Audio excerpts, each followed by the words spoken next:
Good morning, wherever you are in the world. Maybe it's afternoon, maybe it's evening, but thank you so much for joining me for this micro training from the Somatic Coaching Academy. My name is Brian Trzaskos. I'm the Director of Education here at the Academy.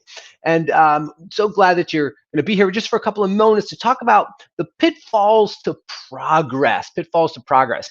So, in the world of coaching or in personal or professional development or even in therapeutics and those sorts of things, we work with folks or heck, we're doing the work on ourselves in order to get a different result in the life that we're either helping someone else with or hoping for ourselves. And there's an interesting phenomenon that happens is that just almost like just when it seems like your clients are starting to make progress, or just when it seems like you're about to make a breakthrough, something just happens, right? Something falls apart, or implodes, or something goes on. It almost feels like this kind of Sisyphus kind of thing, right? Where we're pushing the big boulder up the hill, and then just before we get to the top, it rolls all the way back down again. And we're like, what is going on with that? Well, let's just recap for a second. So we know that, in our conscious mind, we want something different than what we have in our life. But if we don't have that thing yet in our life, then our subconscious isn't programmed to have it. So consciously, we want something different. Our subconscious, though, isn't yet on board with that. And actually, our subconscious may associate that new thing as being a threat in some way. Now, I'm not saying that makes sense because it's not happening in our rational, makes sense part of our mind. It's happening in our subconscious mind. And our subconscious mind is really programmed for safety, security, stability, if you will, because the results that we have in our life are enough that we aren't dead. And so kind of our subconscious kind of looks at it in that way. And the subconscious can become really insidious in blocking our progress to meeting our goals. And one fascinating way that this shows up is almost like in a whiplash effect. Lots of times in coaching, therapeutics, personal professional development, we help people make changes really fast. So they almost make a quantum leap in their awareness from point A to point B. And when they get to that point B, or that big jump, or even like maybe even what their goal was, there seems to be like a big problem happens. So after we make a big sale, for instance, if we're entrepreneurs, hey, we've just made a big sale, and it's almost like as soon as we made the sale, we turn around and our car breaks down, or some major catastrophe happens that's going to take almost like all of the money that we just made in the sale. And we think, what the heck? I mean, I had all kinds of plans for that money to move me forward in my business, or put it in a bank, or pay off a different debt or something. And it's almost like there's this whiplash, and the world, it seems like maybe the universe is conspiring against us. So with money, we can make a big sale, and all of a sudden there's a big bill that comes in unexpectedly. Lots of times in relationships, we might have a desire for a deeper and richer and more fulfilling relationship with somebody. And it seems like as soon as we have this big heart opening with someone and we feel really connected, we get a big fight, and everything shuts down, and we feel more detached than ever, and we're like, oh, and more not distracted so much, but disgruntled, and at a loss for what just kind of happened. And a lots of times those relationships, after having this big heart opening, people can shut down and then actually break up.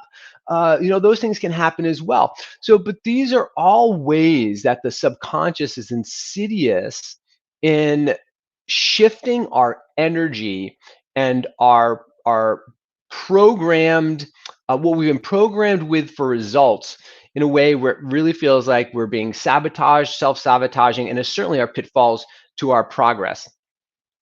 So, another way that pitfalls show up, maybe not so grandiose as the two examples I've just shared with you, is, they can show up in the way of distractions. So, after we've made a decision to make a change, and even while we're working to make that change, like some kind of distraction comes up, like someone else's needs become greater than our desires. And, so a family member gets sick, or has an issue or has a problem, we need to shift our focus to helping them. I'm not going to say we need to shift our focus. We decide to shift our focus to helping them rather than to stay on our own track. You know, somatically, this is a big one.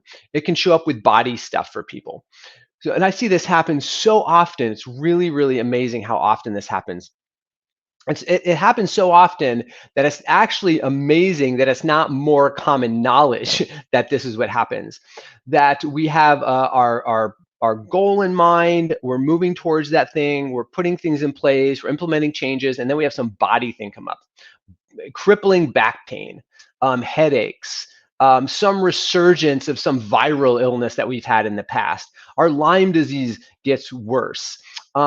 We end up with some type of sinus infection, right? Something happens in our bodies that seems to disrail us. And now we're paying attention to helping our bodies rather than staying on focus. And I'm not saying it's a one or the other. It can be both. We can actually pay attention to both of those things, which is really important to know how to do. But first of all, just knowing that, hey, that's a pitfall that shows up for people. So here's the thing with the subconscious mind.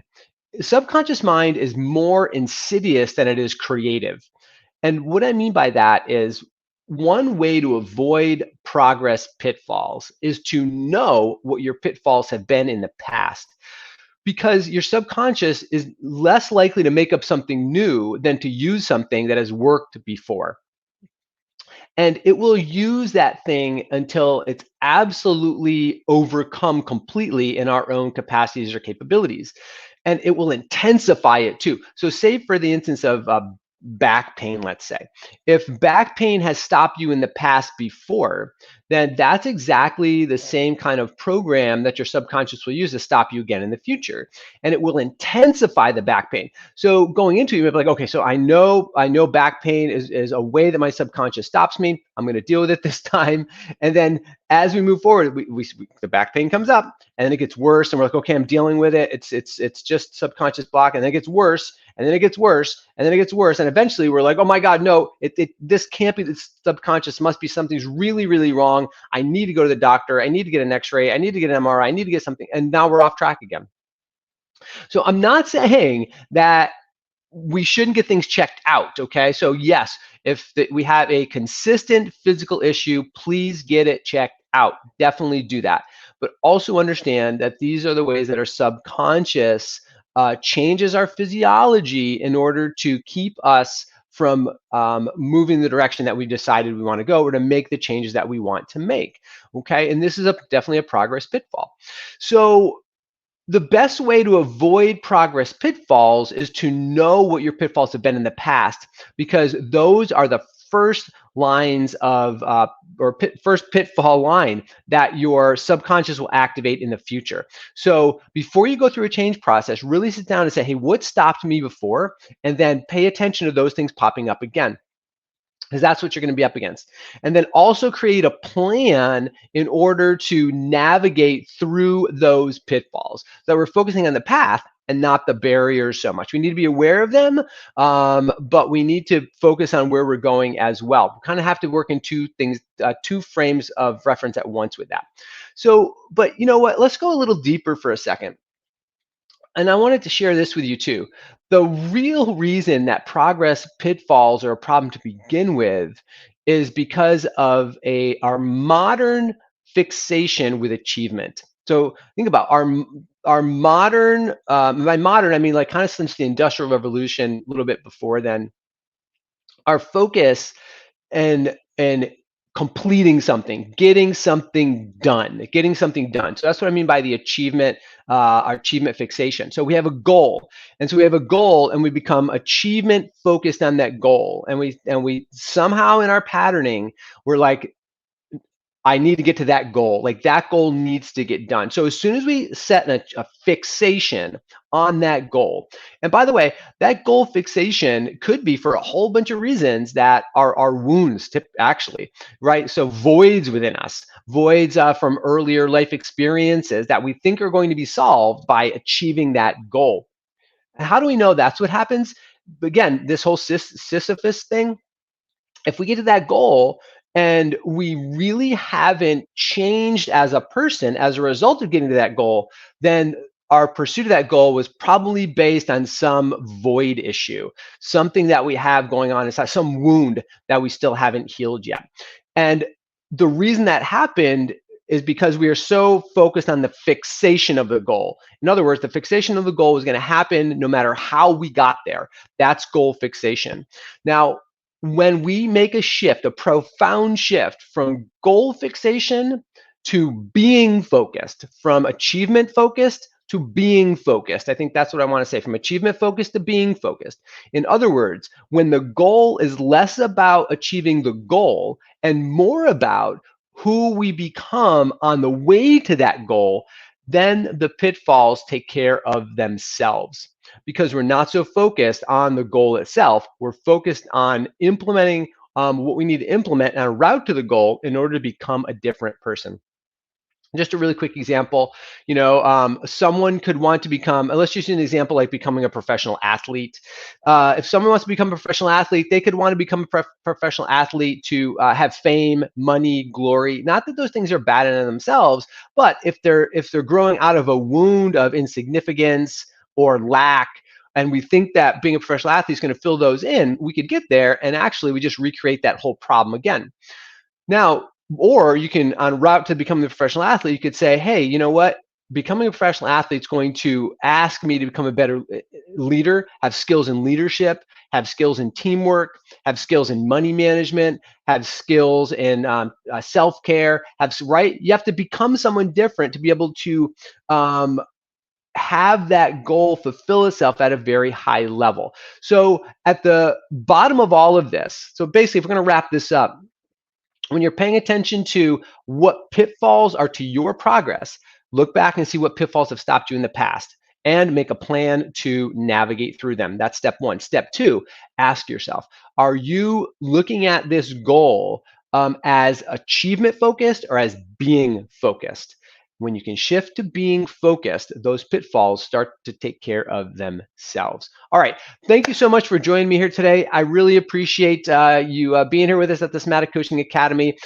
Check us out, some of our live courses that are coming up. If you have any questions or comments, please pop them in the chat down below. We'd love to talk. Reach out and let us know. And we'll see you again on a little micro training again soon. Bye-bye.